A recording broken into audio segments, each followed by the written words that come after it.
The elevator doors slid open with a soft whisper, revealing Marcus Chen clutching a worn leather messenger bag and a large thermos of coffee that would need to last until dawn.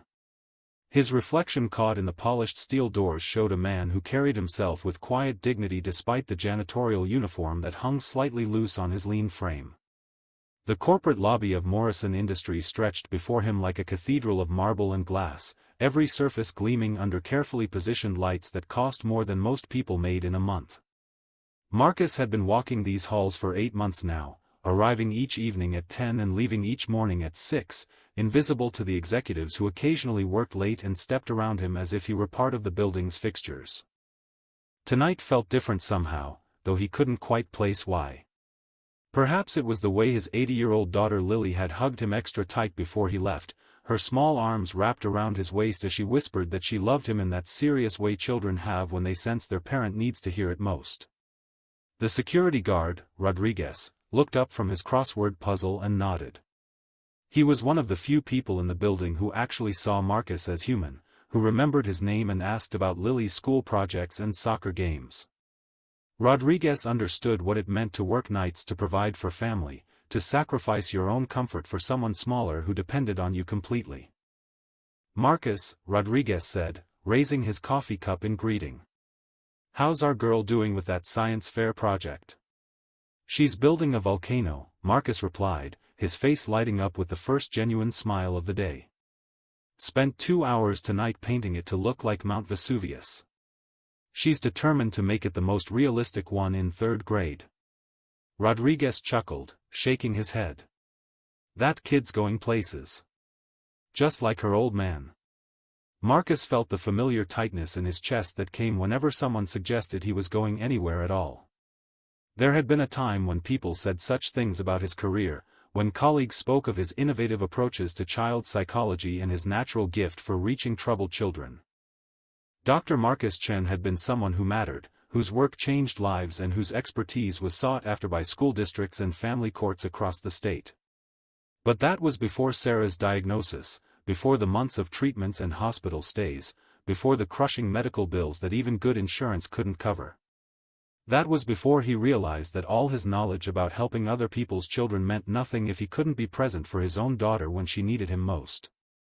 After Sarah died, the choice had been simple in its clarity and devastating in its implications. Lily needed a father who would be there for bedtime stories and scraped knees and nightmares, not one who was brilliant at helping other children but absent from his own child's life. The night shift at Morrison Industries paid enough to cover their small apartment and Lily's needs, and it meant he could walk her to school each morning and be home when she returned each afternoon. It meant he could attend every parent-teacher conference and school play, could help with homework and listen to her chatter about friends and playground drama. It meant trading his doctorate and professional reputation for the precious currency of time with the most important person in his world. Marcus pulled his cleaning cart from the supply closet, checking that everything was in its proper place. The routine was meditative in its predictability. He would start on the executive floors and work his way down, moving through offices where deals worth millions were negotiated, where decisions that affected thousands of jobs were made over expensive lunches and handshake agreements. He cleaned the spaces where power lived, where men in $1,000 suits decided the fate of companies and communities, and he did it with the same careful attention he had once brought to therapy sessions with anxious children. The 37th floor was James Morrison's domain, though the CEO rarely stayed this late unless something urgent demanded his attention. Marcus had seen him perhaps a dozen times in 8 months, always in motion, always surrounded by assistants and advisors, always carrying the weight of an empire built on innovation and acquisition. Morrison had the kind of presence that filled rooms, the confidence of someone who had never doubted his place in the world or questioned whether he deserved the respect he commanded. As Marcus began his work, emptying wastebaskets and wiping down surfaces, he found himself thinking about the small bottle of bubble solution tucked in his pocket. It was a silly thing for a grown man to carry, especially one whose job required him to project competence and reliability. But old habits died hard, and there had been so many times in his previous life when a few soap bubbles had worked magic that expensive therapy tools could not achieve. Children responded to wonder, to simple beauty that floated and danced and disappeared, leaving only the memory of brief joy. He still remembered the first time he had used bubbles in a session, with a 6-year-old boy who had been so traumatized by his parents' violent divorce that he hadn't spoken in months. Traditional play therapy had failed, art therapy had been met with blank stares, but when Marcus had quietly blown a single bubble and watched the child's eyes follow its gentle journey across the room, something had shifted. The boy had reached out one tentative finger, popping the bubble with a sound like the smallest whisper, and then had looked at Marcus with the first spark of curiosity anyone had seen in months. Tonight, Marcus thought about Lily's excitement over her volcano, about the way she had insisted on showing him every detail of her careful work.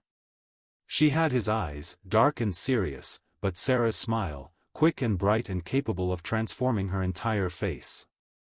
She was growing up strong and smart and kind, and if the price of being present for that miracle was cleaning offices instead of healing minds, it was a trade he would make again without hesitation. The building settled around him with the subtle sounds of a place at rest. Heating systems hummed, elevators waited in patient silence, security cameras tracked his movements with electronic indifference. Somewhere in the distance, a phone rang twice and stopped. Marcus moved through his tasks with practiced efficiency, thinking about tomorrow's breakfast with Lily, about the parent-teacher conference scheduled for Thursday, about the small, perfect life they had built together from the pieces of their larger dreams. Where in the world are you listening to this story tonight? What time is it in your corner of the world as Marcus begins another shift, another night of invisible work that keeps the powerful world running smoothly? Perhaps you too understand what it means to make sacrifices for love, to choose presence over prestige, to find dignity in humble work that serves a greater purpose. Marcus finished the executive floor and moved to the elevator, pressing the button for the lobby level where the real work would begin. The floors where people actually worked, where middle managers and assistants and analysts spent their days creating the foundation that supported the executive vision. These were his people, in a way, the ones who understood that important work often happened without recognition, that keeping the world running required countless small acts of competence and care. The sound of heavy footsteps echoing through the marble lobby announced the arrival of Frank Brewster before Marcus even saw him. The building supervisor moved with the aggressive confidence of a man who had clawed his way to a position of minor authority and intended to wield every ounce of it. His uniform was always pristine, his clipboard always ready, his expression permanently set in disapproval of everything and everyone under his supervision. "Chen," Brewster barked, his voice bouncing off the polished surfaces. "You're 3 minutes late starting the lobby." Marcus glanced at his watch, knowing it showed exactly 10:15. His shift began at 10, and he had spent the first 15 minutes on the executive floors as always, following the same routine he had maintained for 8 months without complaint or incident. But arguing with Brewster was like trying to reason with a storm. The man's need to assert dominance was as predictable as it was pointless. "Sorry, sir," Marcus replied, keeping his voice level and respectful. "I'll get started right away."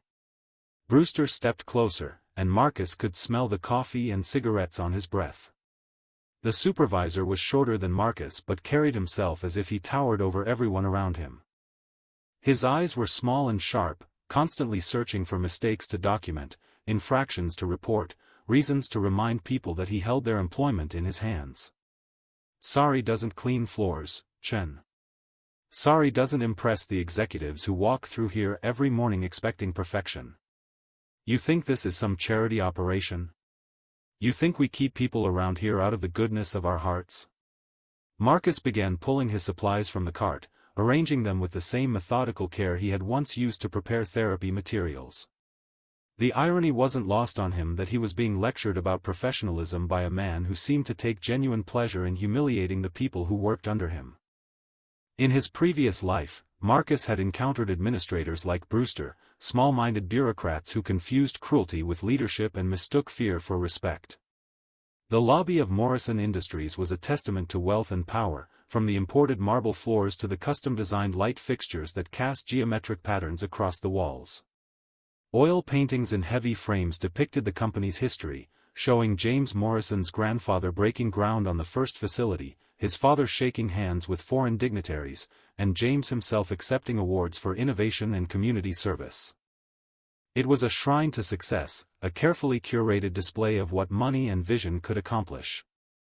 Marcus began mopping the floors with smooth, efficient strokes, the way his father had taught him during summers working at the aircraft factory. Honest work deserved to be done honestly, his father had always said. It didn't matter if anyone was watching or if anyone cared. The work itself had value, and the person doing it had dignity, regardless of what others might think. You see this place, Chen? Brewster gestured broadly at the opulent surroundings. You see what real success looks like? This is what happens when people have ambition, when they don't settle for mediocrity. Mr. Morrison didn't build this empire by making excuses or showing up late or thinking the rules didn't apply to him. Marcus continued his work, letting the supervisor's words wash over him like background noise. He had learned that engaging with Brewster's lectures only encouraged them, and he had no interest in defending his life choices to a man who wouldn't understand them anyway. The sacrifice he had made wasn't something that could be explained in terms of ambition or success as Brewster defined them. It was about love, about presence, about choosing what mattered most when everything else fell away. The truth was that Marcus understood success better than Brewster could imagine. He had tasted it, had built a reputation and a practice that mattered, had seen his research published in journals and his methods adopted by colleagues across the country. He had spoken at conferences and consulted on difficult cases, had felt the satisfaction of watching troubled children learn to trust and heal and thrive. That success had been real and meaningful and earned through years of study and dedication. But success without Sarah had felt hollow, and success that required him to miss Lily's childhood had felt like failure of the most fundamental kind. So he had walked away from the accolades and the recognition, had traded his corner office for a janitor's cart, had chosen a different kind of success that couldn't be measured in dollars or degrees or the approval of strangers. I've been watching you, Chen, Brewster continued, consulting his clipboard as if it contained evidence of serious crimes. Your attitude concerns me. You think you're better than this job, don't you? You think you're too good to take direction from your superiors. Marcus paused in his mopping, looking up at Brewster with genuine curiosity. The supervisor's need to diminish others was so consistent that Marcus found himself wondering what had happened to create such bitterness, what disappointments had twisted natural authority into petty tyranny. In his former profession, he would have recognized the signs of someone compensating for deep insecurity, someone whose harsh treatment of others was really an expression of self-hatred. I think this is honest work, sir, Marcus said quietly. I'm grateful to have it. Brewster's face reddened slightly, as if Marcus's calm response had somehow been an insult. The supervisor seemed to feed on conflict, on the ability to provoke reactions that justified his harsh treatment. Marcus's refusal to engage, his persistent dignity in the face of provocation, clearly frustrated the man's need for dramatic confrontation. Grateful, Brewster repeated, making the word sound like profanity. Well, let me tell you something about gratitude, Chen. Gratitude means doing your job without making excuses. Gratitude means understanding that there are 100 guys who would love to have your position, and any one of them could replace you tomorrow if you don't start showing some proper respect for authority. Marcus returned to his mopping, the rhythmic motion almost meditative. He thought about Lily sleeping peacefully in their small apartment, surrounded by her books and art supplies and the volcano project that had consumed her attention for weeks. He thought about the morning routine they shared, the way she chattered about her dreams over breakfast, the trust in her eyes when she looked at him. That was success. That was worth everything he had given up and everything he endured. 37 floors above Marcus and his mop bucket, James Morrison sat behind a desk that cost more than most people's cars, staring at a spreadsheet that should have held his complete attention but somehow couldn't compete with the weight pressing against his chest. The numbers were good, excellent even. Third quarter projections exceeded expectations, the pharmaceutical division had secured 2 major contracts, and the technology sector was performing beyond their most optimistic forecasts. By every measurable standard, Morrison Industries was thriving under his leadership. But success felt hollow when your 7-year-old daughter couldn't sleep through the night without crying for reasons she couldn't explain to herself, let alone to the parade of specialists who had examined her with increasing concern and decreasing hope. Emma Morrison had everything a child could want, materially speaking. Her bedroom was larger than most apartments, filled with toys that remained untouched and books that stayed unopened. She attended the most prestigious private school in the city, had access to the finest tutors and enrichment programs money could provide. Yet she was drowning in anxiety that no amount of privilege could cure, struggling with fears that seemed to multiply faster than anyone could address them. The phone calls from school had become a weekly occurrence. Emma's teacher, Mrs. Henderson, spoke in careful, diplomatic language about behavioral concerns and emotional regulation challenges and the need for additional support services. She never said the words that hung unspoken in every conversation, that James Morrison's daughter was falling apart despite having every advantage in the world. The latest incident had happened just yesterday. Emma had hidden under her desk during math class, refusing to come out even when the school counselor arrived with soothing words and gentle coaxing. She had remained there for 2 hours, silent and trembling, until James had been called away from a board meeting to collect his daughter and take her home. The drive had been excruciating, Emma's quiet sobs filling the space between them like an accusation he couldn't answer. Morrison loosened his tie and rubbed his temples, feeling the familiar headache that seemed to live behind his eyes these days. His ex-wife Linda had suggested more therapy, different doctors, alternative approaches that ranged from reasonable to desperate. She blamed his work schedule, his frequent travel, his inability to be present for the daily routines that might provide Emma with stability. The accusations stung because they contained enough truth to cut deep. He had built Morrison Industries from his grandfather's small manufacturing company into a diversified empire that employed 12,000 people across 6 states. The responsibility was enormous, the decisions he made affected countless families, and the pressure never stopped. Board meetings, investor calls, acquisition negotiations, regulatory compliance, strategic planning sessions that stretched late into the night and resumed early the next morning. His calendar was blocked out in 15-minute increments, every moment scheduled and accounted for, every decision filtered through assistants and analyzed by advisors. But none of that expertise seemed to apply to a 7-year-old girl who needed her father to understand why the world felt too big and too frightening to navigate alone. Emma's anxiety didn't respond to market analysis or strategic planning. Her tears couldn't be negotiated away through compromise and careful positioning. The skills that made him successful in business felt useless when confronted with his daughter's pain. The irony wasn't lost on him that Morrison Industries had a reputation for supporting families, for providing excellent benefits and flexible schedules that allowed employees to balance work and personal responsibilities. The company handbook was filled with policies designed to help working parents, and James had personally approved childcare subsidies and family leave programs that other executives considered unnecessarily generous. He understood, intellectually, that employee well-being translated to better performance and higher retention rates. Yet he couldn't figure out how to apply those same principles to his own life, couldn't find a way to be the father Emma needed while maintaining the leadership role that supported not just his family but thousands of others. The weight of responsibility felt crushing some days, the knowledge that stepping back from his duties would affect far more people than just Emma and himself. His assistant had left hours ago, but the light on his desk phone still blinked with messages that would require responses, decisions that couldn't wait for morning. 3 potential acquisitions were in various stages of negotiation, the quarterly board meeting needed final preparation, and the research and development team was waiting for approval on a project that could revolutionize their pharmaceutical division. The work never stopped, never slowed down, never acknowledged that the man making the decisions might need time to figure out how to help his own child sleep through the night. Morrison opened his laptop and found himself scrolling through his contacts, looking for someone who might have answers. Dr. Patricia Williams had been Emma's therapist for 6 months, a kind woman with excellent credentials who spoke about attachment theory and childhood trauma with the same confidence Morrison brought to quarterly earnings reports. But Emma still cried herself to sleep, still refused to speak about what frightened her so deeply. The pediatrician had suggested medication, anxiety management techniques designed for children, breathing exercises that Emma practiced dutifully but without success. Everyone had theories, protocols, evidence-based approaches that should have worked but somehow didn't address whatever was broken inside his little girl's heart.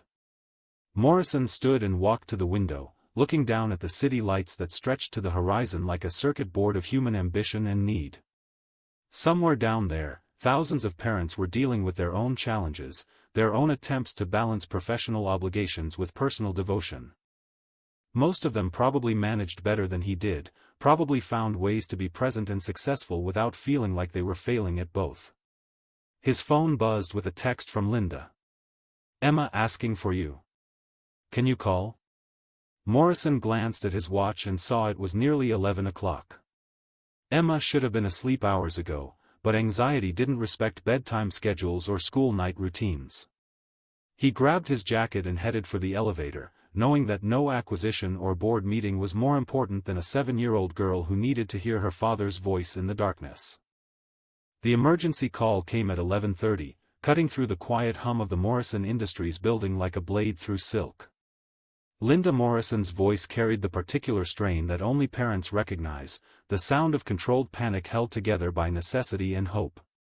Emma had been staying at her mother's apartment for the week, part of the custody arrangement that tried to provide stability while acknowledging the reality of their fractured family. But tonight something had gone wrong in ways that nobody anticipated.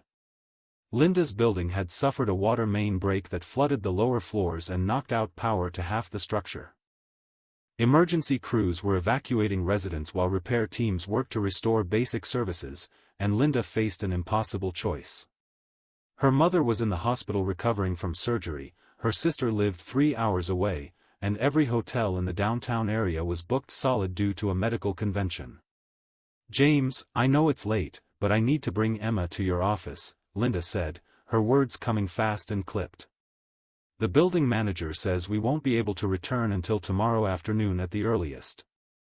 I tried calling Maria, but she's out of town visiting her daughter. I tried the Hendersons, but their house is full with visiting relatives. There's nowhere else." Morrison felt the familiar tightness in his chest that came whenever Emma's fragile equilibrium was threatened by circumstances beyond anyone's control.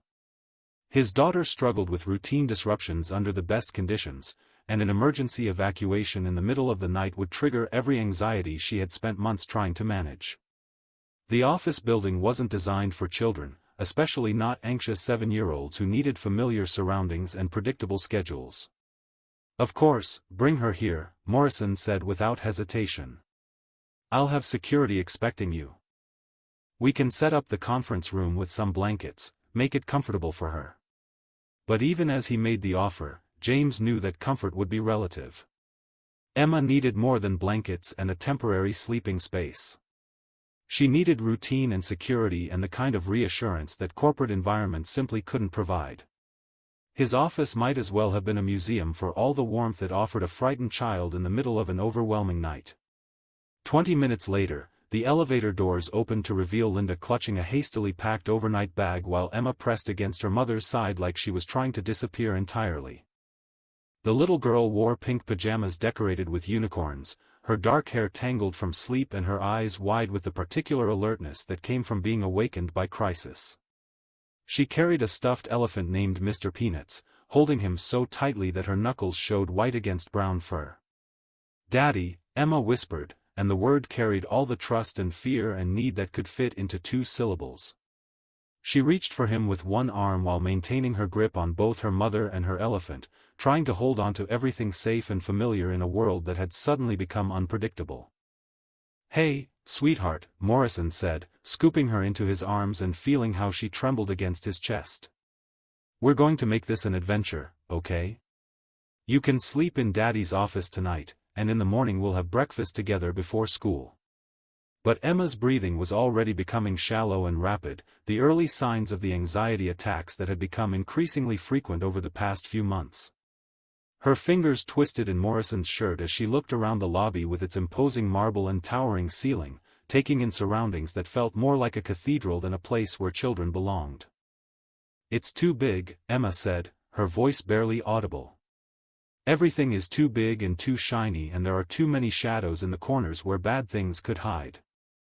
Linda exchanged a look with James over their daughter's head, the kind of wordless communication that divorced parents develop when their child's needs transcend their personal differences. They both recognized the signs, had both learned to read the subtle indicators that preceded Emma's complete emotional collapse.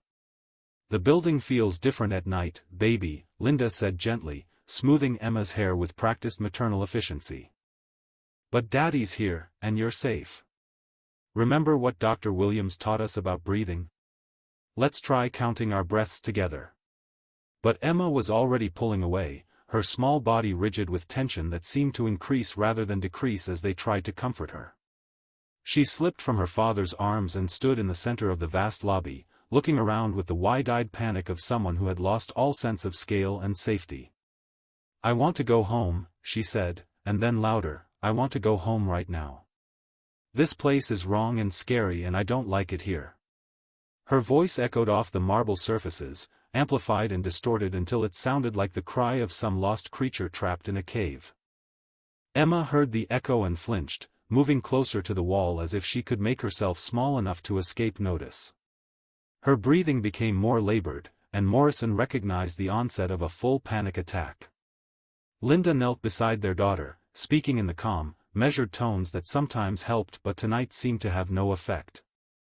Morrison felt helpless watching his little girl struggle with demons he couldn't see or fight, emotions too large for her small body to contain. All his power and influence meant nothing when confronted with a 7-year-old's terror of shadows and echoes and spaces too vast for comfort. Emma began to rock slightly, a self-soothing behavior that Dr. Williams had explained was perfectly normal but that looked heartbreaking when their bright, sensitive daughter needed it to cope with the simple act of being in an unfamiliar place. Her eyes darted constantly, cataloging potential threats in every corner, every doorway, every reflection in the polished surfaces. The security guard, Rodriguez, watched from his desk with the careful discretion of someone who understood that some family moments required privacy even in public spaces. But Morrison could see concern in the man's expression, the recognition that this was more than simple childhood upset about changed plans. Marcus had been cleaning the 15th floor when he heard the sound that stopped him mid-motion, his mop suspended above the polished tiles as his trained ears recognized something that most people would dismiss as ordinary childhood upset. But Marcus had spent years learning to distinguish between different types of distress, and what echoed up from the lobby carried the particular pitch of genuine panic, the kind of fear that could overwhelm a young mind completely. He moved to the stairwell and listened more carefully, his professional instincts awakening despite the janitor's uniform and the years that had passed since he last worked with a frightened child. The crying had a rhythm to it, punctuated by gasping breaths that suggested hyperventilation. Someone very young was in serious emotional distress, and every fiber of his being that had once been Dr. Marcus Chen responded to that need. The elevator ride to the lobby felt eternal, though it lasted less than a minute. Marcus emerged to find a scene that transported him instantly back to his former life. A small girl in unicorn pajamas sat pressed against the marble wall, her knees drawn up to her chest and her breathing rapid and shallow. A man in an expensive suit knelt beside her, his face etched with the helpless desperation that Marcus remembered from countless parent meetings. A woman with kind eyes and worry lines held a stuffed elephant, trying to coax the child to accept comfort that she clearly couldn't receive. The little girl's distress was textbook anxiety response, complete with the hyperventilation, the defensive posturing, and the wide-eyed look of someone whose fight-or-flight system had been triggered by perceived threats that adults couldn't see or understand. Marcus recognized every symptom, could predict the progression if intervention didn't happen soon, could already envision the exhaustion and shame that would follow when the attack finally burned itself out. Rodriguez caught Marcus's eye and gestured toward the family with a slight nod. The security guard had children of his own and understood that sometimes situations required bending ordinary protocols in service of human need. Marcus approached slowly, keeping his movements deliberate and non-threatening, drawing on skills that felt rusty but not forgotten. "Excuse me," Marcus said quietly, addressing the adults while keeping his voice at a level that wouldn't startle the child further. "I couldn't help but notice your little one is having a rough time. Sometimes the echoes in big spaces like this can feel overwhelming." Morrison looked up with the expression of someone grasping for any lifeline, even one offered by a janitor whose presence he had never consciously registered despite 8 months of shared building occupancy. The desperation in the father's eyes was something Marcus had seen many times before, the particular anguish of loving someone whose pain you couldn't fix with money or influence or pure determination. "She's having an anxiety attack," Linda said, her voice tight with controlled worry. "We've been working with a therapist, but tonight has been especially difficult. Our building flooded and we had to evacuate, and she's not handling the disruption well." Marcus nodded, filing away the information while his eyes remained focused on the child. Emma had stopped crying but her breathing remained labored, and she watched the conversation between adults with the hypervigilance of someone expecting additional threats to emerge without warning.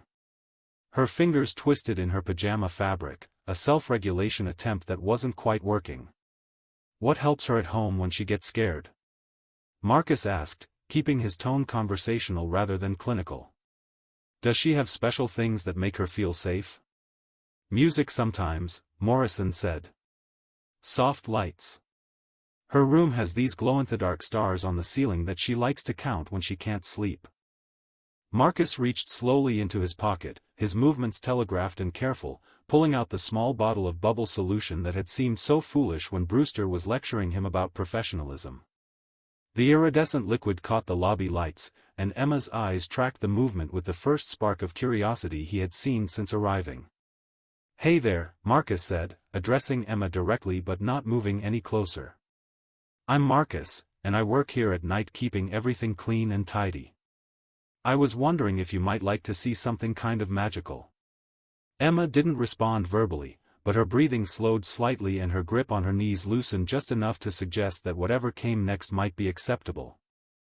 Marcus unscrewed the cap of the bubble solution with deliberate care, then dipped the wand and held it up where she could see the soap film stretched across the plastic ring. "What part of this story touches your heart most as you listen tonight? Perhaps you remember being a frightened child yourself, or maybe you recognize the parents' desperation to help someone they love. Share your thoughts with our community of listeners who understand that sometimes the smallest gestures can create the biggest changes." Marcus blew gently, and a stream of bubbles emerged like tiny planets floating through the vast lobby space. They caught the light and threw back rainbows, drifting on air currents that carried them in lazy spirals toward the marble ceiling. Emma's eyes followed their movement with the automatic fascination that bubbles triggered in children, her brain momentarily distracted from cataloging threats and focused instead on simple beauty. "Look how they dance," Marcus said softly. "Each one is different, each one chooses its own path through the air. Some go high, some stay low, but they're all perfect exactly as they are." He blew another gentle stream, and this time Emma shifted position slightly, turning to watch more directly. Her breathing continued to slow, and the tight line of her shoulders began to relax as her nervous system responded to the combination of visual beauty, rhythmic movement, and a voice that carried calm authority without demanding anything from her. Morrison and Linda exchanged glances, recognizing that something was shifting in their daughter's emotional state. They had tried everything their pediatrician and therapist had suggested, had invested in expensive interventions and evidence-based approaches, but nothing had worked as quickly as soap bubbles blown by a janitor who seemed to understand exactly what their daughter needed. The transformation in Emma's breathing was subtle but unmistakable to Marcus's trained eye. Her shoulders dropped another fraction of an inch, and her grip on her knees loosened enough that circulation returned to her fingertips. She watched the bubbles with the focused attention that children reserve for things that captured their imagination completely, her nervous system beginning to shift from hypervigilance to wonder. Marcus blew another gentle stream, this time aiming the bubbles so they would float closer to where Emma sat. He moved with deliberate slowness, each gesture telegraphed and predictable, giving her complete control over how much interaction she wanted to accept. Years of working with anxious children had taught him that forced engagement often backfired, while patient invitation usually opened doors that direct approaches couldn't breach. "Some bubbles are brave explorers," Marcus said in a voice just loud enough for Emma to hear clearly. "They float way up high to see the whole world from above. Others are careful and stay close to the ground where they feel safe. Both ways are perfectly fine." Emma's eyes tracked a particularly large bubble as it drifted past her line of sight, and for the first time since arriving at the building, her breathing fell into a natural rhythm. The hyperventilation that had worried her parents was slowly giving way to the deeper, steadier breaths of someone whose nervous system was beginning to trust that immediate danger had passed. "I like the ones that stay low," Emma whispered, her voice so quiet that Marcus had to lean slightly forward to catch the words. "The high ones make me worried they'll get lost." Marcus nodded thoughtfully, recognizing the projection that often happened when children began to feel safe enough to express their internal experiences through metaphor. Emma wasn't really talking about bubbles, she was talking about herself, about her fear of being overwhelmed by spaces and experiences too large for her to navigate safely. "That makes perfect sense," Marcus replied, his tone carrying the same serious consideration he would have given to a colleague's professional insight. "The low-flying bubbles get to see all the interesting details up close. They can notice things that the high explorers might miss because they're moving too fast or looking too far ahead." He blew a series of smaller bubbles, adjusting his technique so they emerged more slowly and stayed closer to floor level. Emma watched their lazy progress with increasing fascination, and Marcus could see her beginning to relax into the rhythm of their movement. Her fingers stopped twisting in her pajama fabric, and she shifted position to sit cross-legged rather than huddled in defensive posture. Morrison and Linda remained perfectly still, recognizing that whatever was happening between their daughter and this unexpected helper required space to develop naturally. They had watched dozens of professionals attempt to connect with Emma, had seen her politely tolerate various therapeutic interventions without ever showing the genuine engagement that was unfolding before their eyes. "The bubbles make everything quiet," Emma observed, her voice gaining strength as her confidence grew. "Like they absorb all the scary echo sounds and replace them with floating rainbow silence." Marcus felt his heart clench with recognition of the sophisticated emotional intelligence hidden beneath Emma's anxiety. Her ability to articulate the sensory overwhelm that contributed to her distress suggested a level of self-awareness that many adults never achieved. She wasn't simply being difficult or overly sensitive, she was experiencing the world with an intensity that required careful management and understanding. "You have very wise eyes," Marcus told her, meaning every word. "Most people don't notice how sounds can feel too big or how spaces can feel too empty. But you see things clearly, and that's a special gift even when it sometimes feels overwhelming." Emma looked directly at him for the first time, studying his face with the careful assessment that intelligent children use to determine whether adults could be trusted with their real thoughts and feelings. Whatever she saw in his expression must have passed her internal safety check, because she scooted slightly closer, still maintaining enough distance to retreat if necessary. "Do you have a little girl?" Emma asked, and Marcus was struck by her intuitive recognition that his ease with children came from personal experience rather than professional training alone. "I do," Marcus said, his face lighting up with genuine warmth. "Her name is Lily, and she's 8 years old. She's probably sleeping right now, dreaming about the volcano she's building for her science fair project." "What kind of volcano?" Emma asked, and Marcus recognized the shift that happened when anxious children found a topic that interested them enough to temporarily override their worry circuits. Her questions were becoming more animated, her posture more open, her breathing completely normalized. "Mount Vesuvius," Marcus replied, pulling out his phone to show Emma the pictures Lily had insisted he take of her work in progress. She painted it to look exactly like the real mountain in Italy, with all the right colors and textures. Tomorrow she's going to add the vinegar and baking soda to make it erupt. Emma studied the photos with the intense concentration she had previously reserved for tracking potential threats, her analytical mind engaging with the concrete details of scientific methodology and artistic technique. Marcus could see her natural curiosity beginning to overcome the anxiety that had dominated her emotional landscape since arriving at the building. "I made a volcano last year," Emma said, and her voice carried the first note of pride Marcus had heard since encountering her. "But mine was about underwater volcanoes that fish can swim around. My teacher said it was very creative but not exactly what the assignment asked for." Marcus laughed, a genuine sound of delight that echoed pleasantly in the vast lobby space. "That sounds absolutely brilliant. Underwater volcanoes are much more interesting than regular ones because they create whole new worlds for sea creatures. Your teacher was probably just jealous that she hadn't thought of something so original." Emma smiled then, a real smile that transformed her entire face and revealed the bright, creative child hidden beneath layers of anxiety and overstimulation. Morrison felt tears prick his eyes as he watched his daughter emerge from her emotional cave, responding to kindness and understanding offered by someone who seemed to speak her language fluently. The moment of peace shattered like glass against marble when Frank Brewster's voice boomed across the lobby, his heavy footsteps announcing his arrival before his words could fully register. The supervisor had been making his rounds when he heard voices echoing from the main floor, and what he discovered violated every protocol he held sacred about workplace conduct and professional boundaries. "Chen. What the hell do you think you're doing?" Brewster's voice ricocheted off the polished surfaces with the force of a man whose authority had been challenged in the most public way possible. He strode across the lobby with his clipboard clutched like a weapon, his face flushed with the righteous indignation of someone who had caught an employee in flagrant misconduct. Emma's transformation reversed instantly, her small body tensing as the harsh voice shattered the careful calm that Marcus had spent 20 minutes building.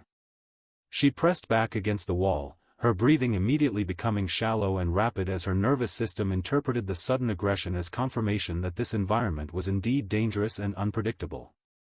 Marcus rose slowly, positioning himself between Brewster and the frightened child, his movements deliberate and protective. He could feel Emma's panic reasserting itself behind him, could hear the small whimper she made as all her progress toward feeling safe evaporated in the face of adult conflict she couldn't understand or control. "Sir, I was just trying to help," Marcus said, keeping his voice level despite the adrenaline coursing through his system. "The little girl was having a difficult time, and I thought perhaps I could provide some assistance." Brewster's eyes bulged with the kind of fury that came from having his authority questioned by someone he considered beneath notice. He stepped closer, invading Marcus's personal space with the aggressive posture of a man who had never learned to wield power responsibly. The clipboard shook in his hands as he consulted it dramatically, as if it contained evidence of serious crimes against corporate policy. "Assistance?" Brewster repeated, his voice dripping with contempt. "You think blowing bubbles like some kind of circus clown constitutes assistance? You think entertaining children is part of your job description? You think Morrison Industries pays you to play games when you should be working?" The irony was devastating. Here was a man berating Marcus for the exact skill set that had once defined his professional identity, dismissing as frivolous the therapeutic intervention that was actually helping a child in genuine distress. Morrison and Linda stood frozen, recognizing that whatever was unfolding would determine whether their daughter's fragile progress continued or completely collapsed. How would you handle this situation if you witnessed it? Would you speak up for someone doing the right thing, even if they didn't have official authority? Let us know what you think as this story continues to unfold. "This is completely inappropriate behavior," Brewster continued, his voice growing louder and more aggressive. "You have no business interacting with these people. You have no business abandoning your assigned duties to play nursemaid to some spoiled kid who can't handle being in a grown-up building." Emma's breathing became audible again, the ragged gasps that preceded full panic attacks. Marcus could feel her distress like a physical weight, could sense her nervous system spiraling back into hypervigilance as the environment proved itself to be exactly as threatening as she had initially perceived. All the careful work they had done together was being undone by Brewster's need to assert dominance through public humiliation. "Mr. Brewster," Marcus said, his voice carrying a note of professional authority that he couldn't quite suppress. "Perhaps we could discuss this privately. The child is frightened, and raised voices are only making the situation worse." But Brewster was beyond reason, drunk on his own power and the opportunity to demonstrate his control over someone who had dared to step outside prescribed boundaries.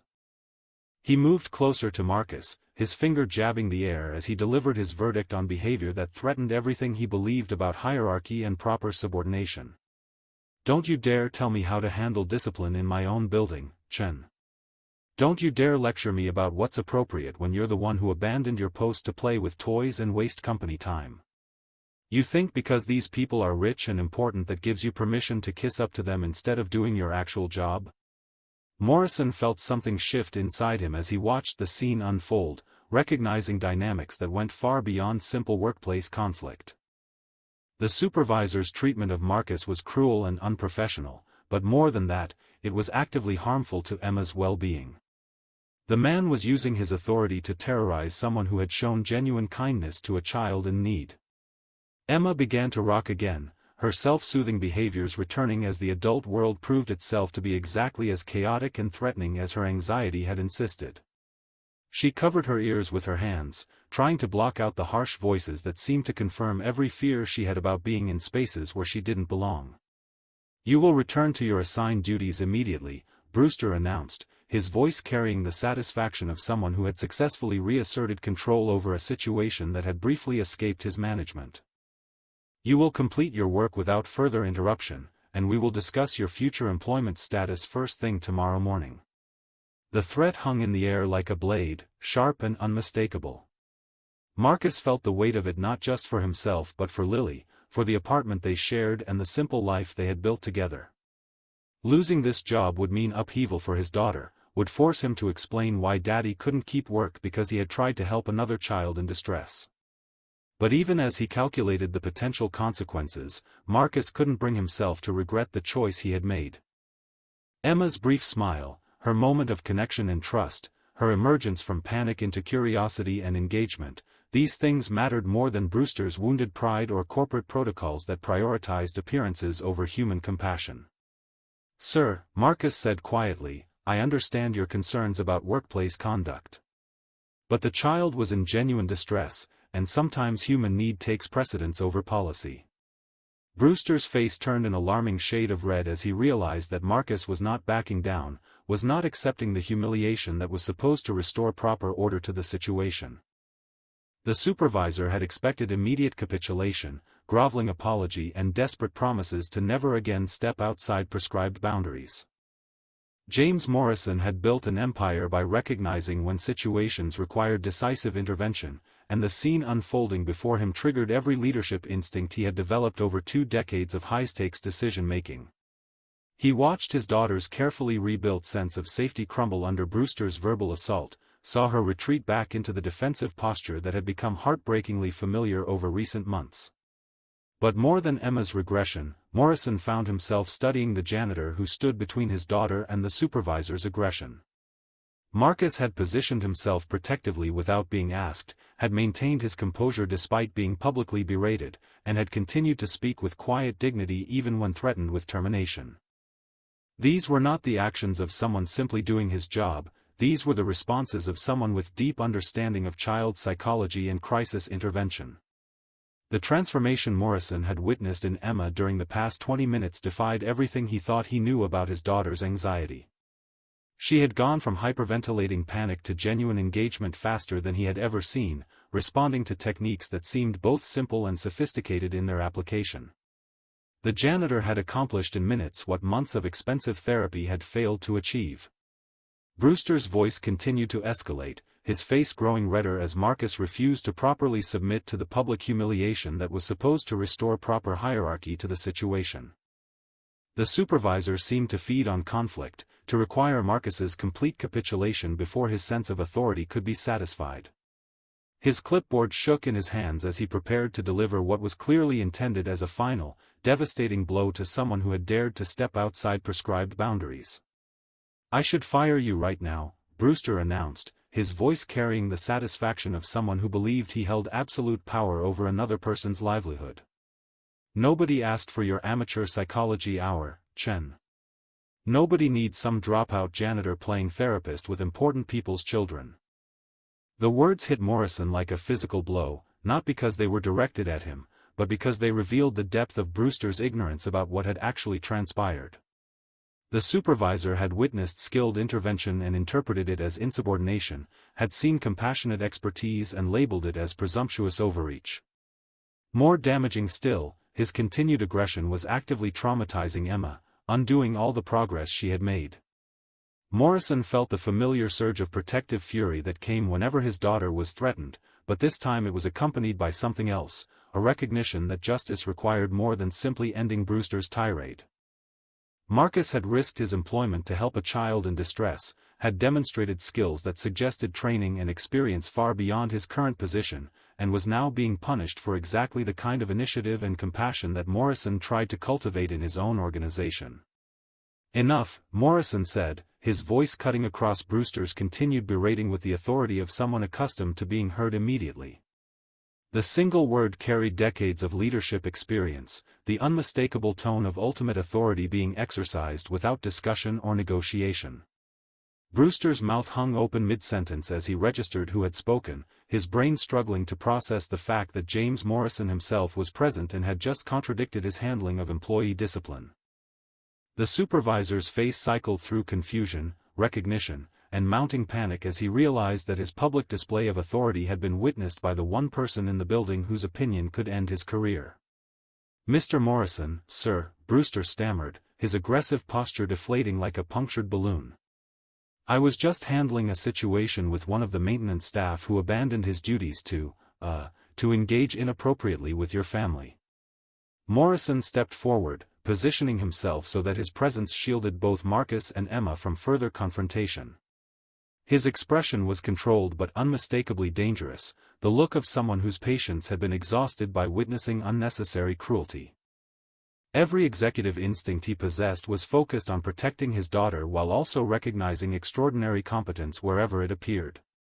"What I witnessed," Morrison said, his voice carrying the measured tone that his board of directors had learned to recognize as far more threatening than shouting, "was a member of my staff demonstrating remarkable skill in helping my daughter through a crisis. What I'm witnessing now is that same employee being subjected to verbal abuse for showing exactly the kind of initiative and compassion that this company values." Brewster's clipboard clattered to the marble floor as his hands began to shake, the sound echoing through the lobby like a gavel falling. He had built his sense of self-worth on the ability to intimidate those beneath him in the corporate hierarchy, but faced with actual authority, his entire persona crumbled into desperate self-preservation. "Sir, I was just trying to maintain proper workplace protocols," Brewster said, his voice rising in pitch as panic set in. "Employees can't just abandon their assigned duties whenever they feel like it, regardless of circumstances. There have to be boundaries, sir. There have to be rules." Morrison looked down at Emma, who had stopped rocking and was watching the adult conversation with the focused attention of someone trying to determine whether the situation was resolving in her favor or escalating beyond control. Her breathing had stabilized again, and she was no longer covering her ears, suggesting that her nervous system was beginning to recognize that protection had arrived. "The rules I care about," Morrison said, his gaze returning to Brewster with laser intensity, "are treating people with respect, recognizing competence regardless of job title, and prioritizing human need over bureaucratic convenience. Based on what I've observed tonight, Marcus here understands those rules better than you do." Marcus felt the ground shifting beneath his feet as the confrontation took an unexpected turn. He had expected to lose his job, had already begun mentally preparing for the conversation he would need to have with Lily about why they might need to move or change their routine. But Morrison's intervention suggested possibilities he hadn't dared to consider, recognition that his skills might have value beyond their ability to help one frightened child on one difficult night. Linda moved closer to Emma, ready to provide comfort if the situation escalated again, but also watching Marcus with the same analytical attention her ex-husband was displaying.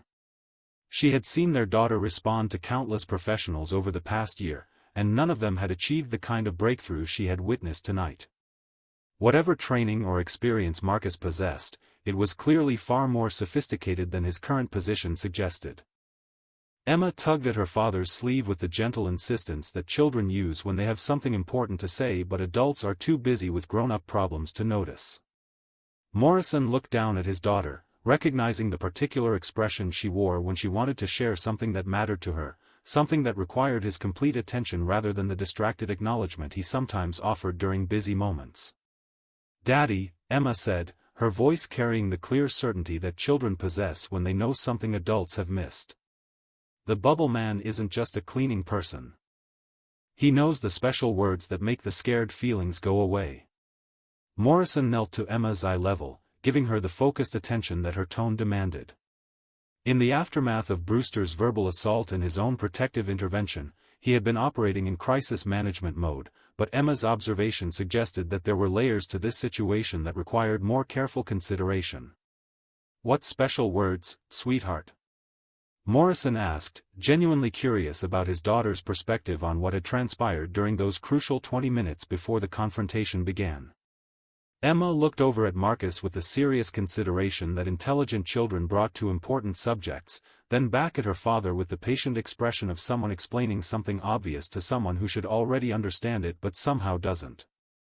He told me about bubbles that stay low because they like to see details, and bubbles that go high because they're brave explorers, Emma said, her words coming faster as she gained confidence in her ability to articulate something complex. But really he was talking about how some people need to feel safe and some people like adventures, and both ways are perfectly fine. Morrison felt something shift in his understanding as Emma continued her explanation. What she was describing wasn't simple child entertainment or casual conversation, it was sophisticated therapeutic metaphor delivered in language accessible to a 7-year-old mind. The janitor had used concrete imagery to help Emma process abstract emotional concepts, a technique that required both professional training and intuitive understanding of child development. And he didn't try to make me stop being scared, Emma continued, her voice gaining strength as she found words for experiences that had been difficult to express. He just helped me understand that scared feelings are information, like when your body tells you to look both ways before crossing the street. But sometimes the scared feelings get confused and warn you about things that aren't really dangerous. Linda moved closer, drawn by the sophisticated language emerging from their daughter's mouth. Emma was articulating concepts about anxiety management that their expensive therapist had been trying to convey for months, but using her own words and examples that demonstrated genuine comprehension rather than rote repetition of adult explanations. He said, "I have wise eyes because I notice things that other people miss," Emma said, and for the first time in months her voice carried genuine pride rather than the self-consciousness that usually accompanied any discussion of her sensitivity to environmental stimuli. He said, "Noticing too much is a gift, even when it feels overwhelming sometimes." Morrison looked at Marcus with new recognition, seeing past the janitor's uniform to the professional competence that Emma had identified with the clear perception that children often possessed about the adults in their lives. The techniques Marcus had employed weren't lucky guesses or natural talent, they were evidence-based interventions delivered by someone with extensive training in child psychology. "Marcus," Morrison said, his voice carrying the respectful tone he reserved for conversations with equals rather than subordinates. "My daughter seems to think you have some experience with helping children work through difficult emotions. Would you mind sharing what that experience might be?" Marcus felt the familiar tightness in his chest that came whenever his two worlds threatened to collide, when the careful separation he maintained between his past professional identity and his current circumstances became impossible to sustain. He had spent 8 months successfully avoiding exactly this conversation, content to remain invisible and unnoticed in exchange for the stability that his job provided. But Emma's bright eyes were fixed on him with the trusting expectation that he would tell the truth, and her parents deserved to understand why their daughter had responded so positively to techniques that suggested training far beyond what a building maintenance worker would typically possess. The moment demanded honesty, regardless of the potential consequences.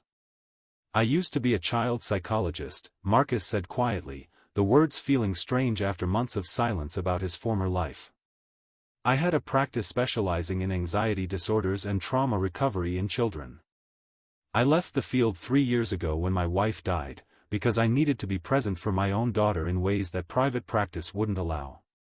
The revelation settled over the group like a missing piece of a puzzle clicking into place, explaining everything that had seemed remarkable about Marcus's intervention with Emma.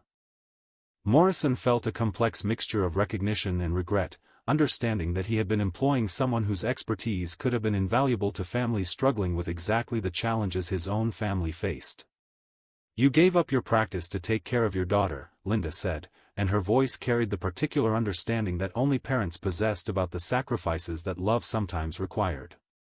She looked at Marcus with new respect, recognizing the enormous professional sacrifice he had made in service of personal priorities. "Lily needed me to be there for bedtime stories and school events and ordinary Tuesday afternoons," Marcus explained, his voice carrying both the sadness of loss and the peace of decisions made with clear conscience. "After Sarah died, I realized that helping other people's children meant nothing if I wasn't present for my own child's childhood. Morrison understood immediately, recognizing in Marcus's choice the same fundamental tension that he struggled with daily. The janitor had found a way to prioritize family over career advancement, had chosen presence over prestige, had traded professional recognition for the irreplaceable currency of time with his daughter. It was a solution that Morrison had never seriously considered, too invested in the empire he had inherited and expanded to imagine stepping away from leadership responsibilities. Emma moved closer to Marcus, drawn by the genuine emotion in his voice when he spoke about his daughter. She understood instinctively that this man's love for his child was the same fierce, protective devotion that she felt from her own parents, and that recognition created a bond that transcended their difference in age and circumstances. "Do you miss being a doctor for scared kids?" Emma asked, her question carrying the directness that children brought to important subjects that adults often avoided or discussed in overly complicated terms. Marcus looked down at Emma's earnest face, struck by the profound simplicity of her question and the weight of honest answer it deserved. Children had a way of cutting through adult complexities to reach the heart of matters that grown-ups often buried under layers of rationalization and careful explanation. Did he miss being a doctor for scared kids? The question touched something deep and tender that he had carefully protected for 3 years. "I miss helping children feel brave and understood," Marcus said, choosing his words with the same care he had once brought to therapy sessions. "But I discovered that the most important scared kid I could help was my own daughter, and being present for her every day matters more than anything else I could do professionally." Emma nodded with the serious consideration that children gave to answers that resonated with their own understanding of how love worked.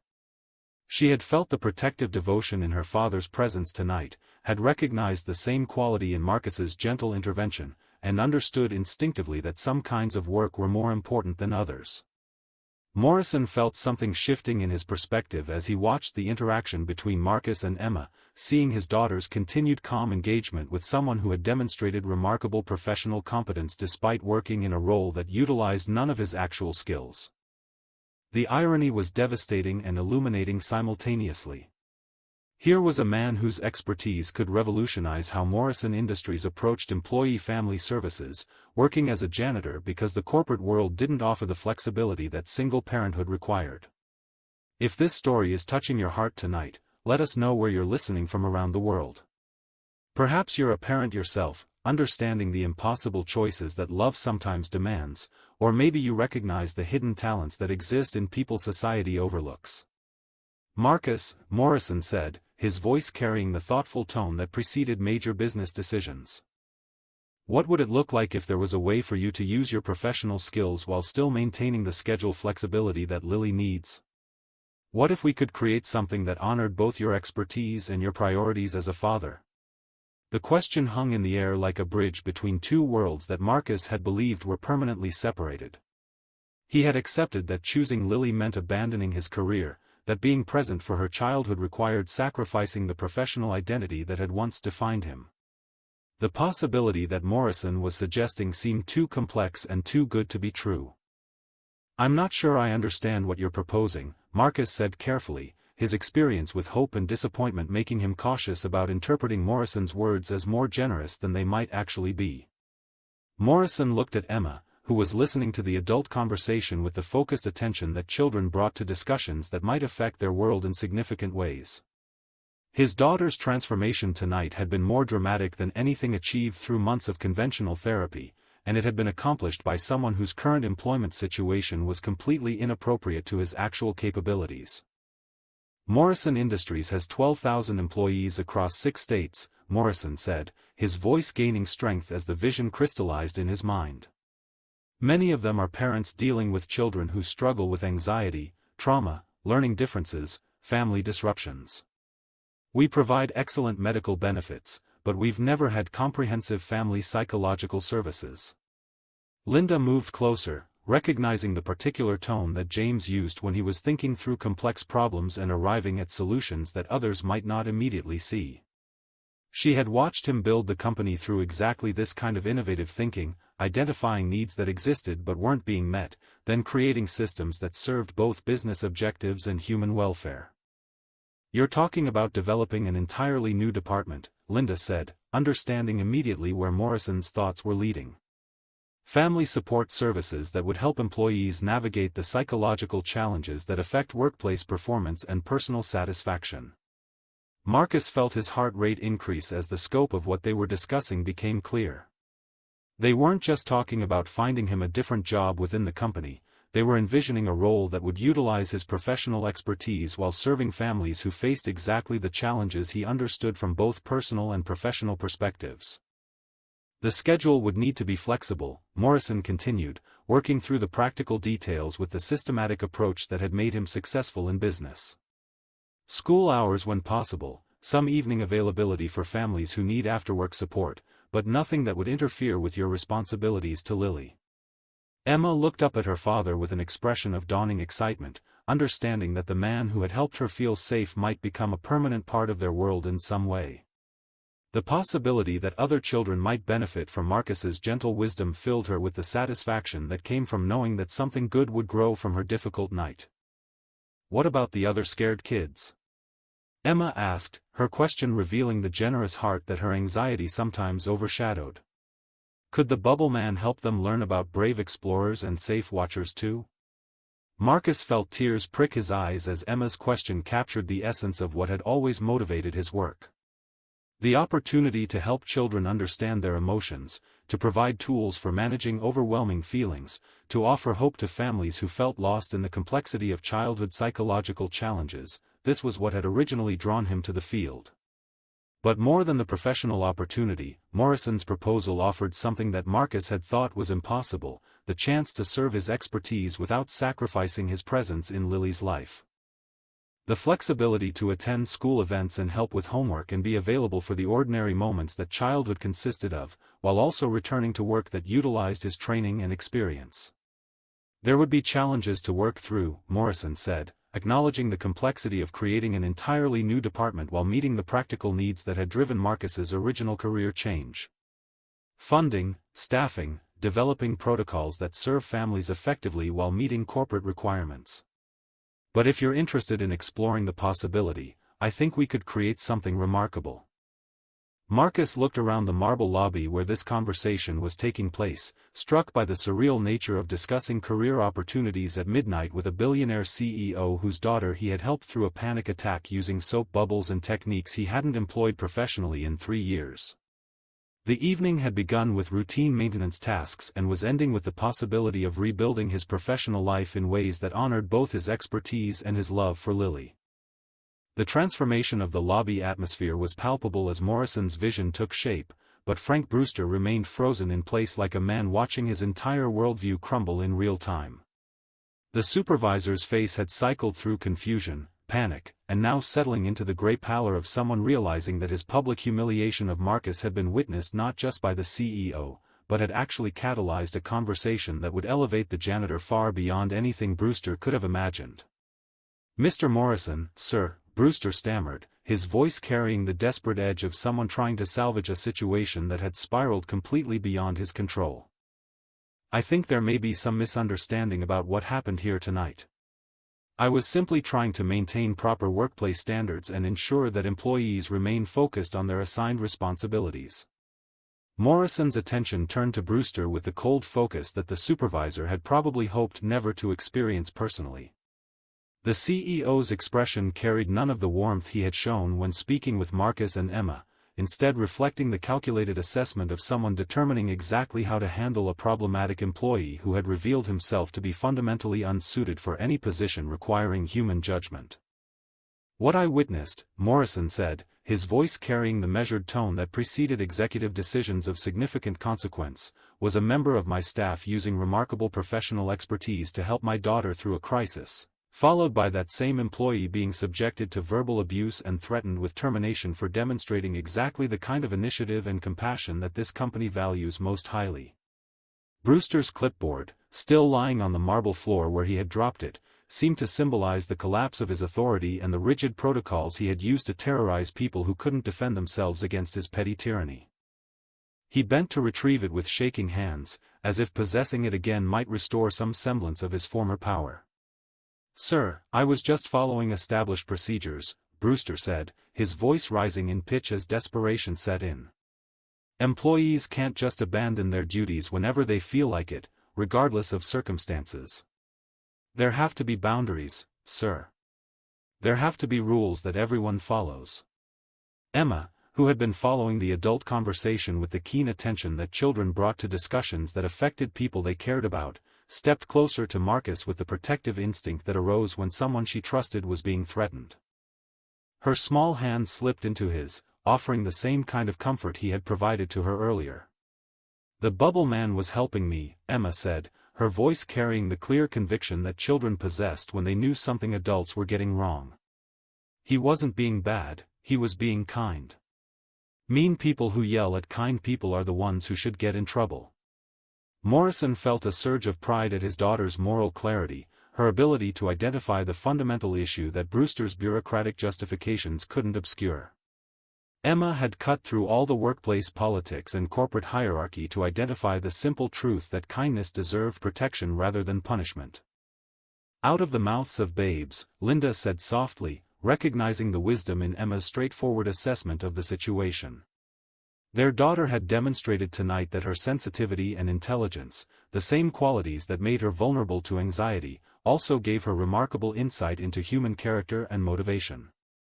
Marcus squeezed Emma's hand gently, moved by her instinctive defense of him and her clear understanding that what had transpired between them was valuable rather than inappropriate.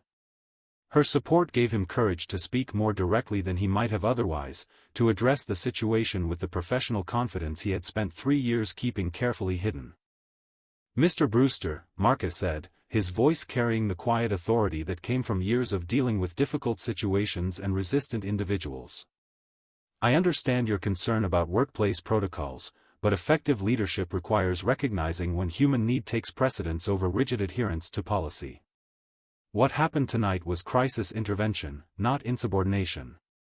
The words hung in the air with the weight of professional expertise addressing bureaucratic incompetence, and Morrison recognized immediately that he was witnessing something significant.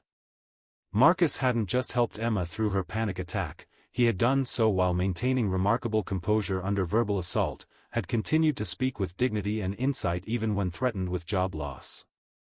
Brewster's face flushed deeper red as he realized that the janitor he had been humiliating was speaking to him with the confident competence of someone whose education and experience far exceeded his own.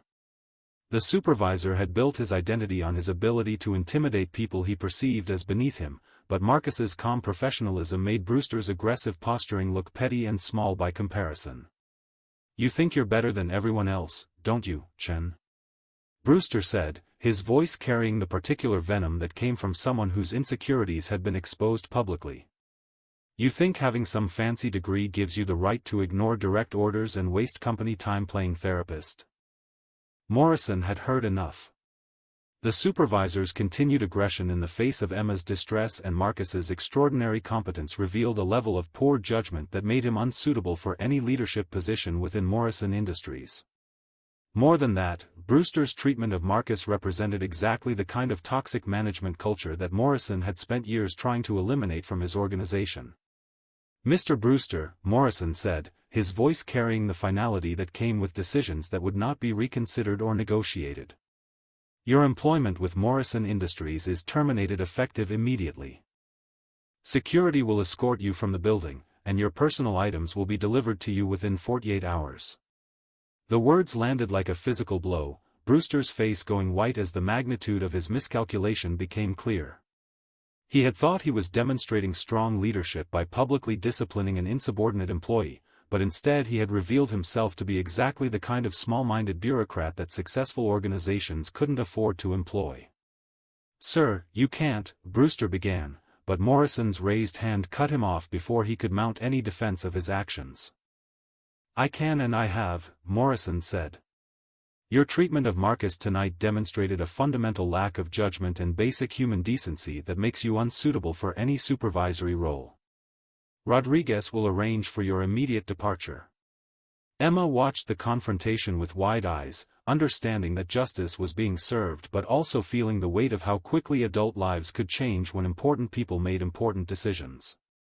She looked up at Marcus with concern, wanting to make sure that the good outcome for her didn't somehow create problems for the person who had helped her. 6 months later, Marcus stood in his new office on the 20th floor of Morrison Industries, watching through floor-to-ceiling windows as children played in the courtyard below. The space had been designed specifically for the Family Support Services Department, with soft lighting, comfortable seating areas, and child-friendly zones where young visitors could feel safe while their parents accessed resources that hadn't existed before Marcus's arrival. The transformation had been remarkable in ways that extended far beyond his personal circumstances. What had begun as an emergency intervention with one frightened child had evolved into a comprehensive program serving hundreds of employee families across the Morrison Industries network. The success had exceeded everyone's expectations, including Marcus's own carefully optimistic projections about what could be accomplished with adequate resources and organizational support. Emma Morrison had become one of his most successful case studies, though he would never think of her in such clinical terms. The little girl who had once hidden under desks during anxiety attacks now served as a peer mentor for other children learning to manage overwhelming emotions. Her transformation from isolation to leadership had been gradual but steady, built on a foundation of understanding her sensitivity as strength rather than weakness. She arrived for their weekly session with the confident stride of someone who had learned to navigate the world with wisdom rather than fear, carrying a small notebook where she recorded observations about other children who might benefit from the techniques that had helped her discover her own resilience. "Dr. Marcus," Emma said, settling into her favorite chair with the casual familiarity of someone who considered this space a second home. "There's a new girl in my class who gets scared during fire drills. Her name is Sophia, and she covers her ears just like I used to do. I thought maybe we could teach her about the Brave Explorer bubbles and the Safe Watcher bubbles." Marcus smiled at Emma's instinctive understanding of how healing worked, how children who had received help naturally wanted to extend that support to others facing similar challenges. Her suggestion reflected not just personal growth but the development of empathy and leadership skills that would serve her throughout her life. "That sounds like a wonderful idea," Marcus replied, making a note in his own journal about potential group sessions that might benefit both Emma and Sophia. "What do you think would help Sophia feel most comfortable when we meet her?" Emma considered the question with the serious attention she brought to matters involving other people's well-being, her capacity for thoughtful analysis having grown alongside her emotional regulation skills. The transformation in her confidence and social awareness represented exactly the kind of outcome that made Marcus's work feel like the most important thing he had ever done professionally. The success of the Family Support Services program had attracted attention from other corporations interested in developing similar initiatives, and Marcus found himself consulting with organizations across the country about how to create workplace cultures that genuinely supported employee families. The irony wasn't lost on him that his decision to abandon his career for Lily's sake had ultimately led to professional opportunities he could never have imagined. But the most meaningful transformation had been in his relationship with his own daughter.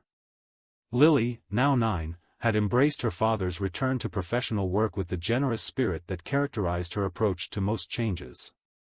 She understood that helping other families strengthened their own bond rather than threatening it, and she took pride in knowing that her father's expertise was making a difference in many children's lives. Their morning routines had evolved to accommodate Marcus's new schedule, but the essential elements remained unchanged. He still walked Lily to school each day, still helped with homework each afternoon, still attended every parent-teacher conference and school event that mattered to her. The flexibility that Morrison had promised had proven genuine, allowing Marcus to maintain his presence in Lily's life while rebuilding his professional identity. The elevator chimed softly, announcing James Morrison's arrival for their monthly progress meeting. The CEO had maintained personal involvement in the Family Support Services program, understanding that its success reflected his company's commitment to treating employees as whole human beings rather than simply productive resources. "Marcus," Morrison said, settling into the chair across from Marcus's desk with the relaxed posture of someone who had found genuine satisfaction in a decision that served multiple constituencies simultaneously. "The quarterly reports are impressive. Employee satisfaction scores are up 18%, family-related absences are down 22%, and retention rates in the parent demographic have improved dramatically." The numbers were gratifying, but Marcus found deeper satisfaction in the individual stories behind the statistics. Parents who had struggled to balance work demands with children's needs now had access to resources that made both aspects of their lives more manageable. Children like Emma, who had once felt overwhelmed by their own sensitivity, were learning to see their emotional intelligence as an asset rather than a liability. More importantly, Morrison continued, Emma's progress has been extraordinary. Linda and I can't thank you enough for giving us our daughter back. The child who hid under desks is now volunteering to help other kids feel brave. It's like watching someone discover they had wings all along.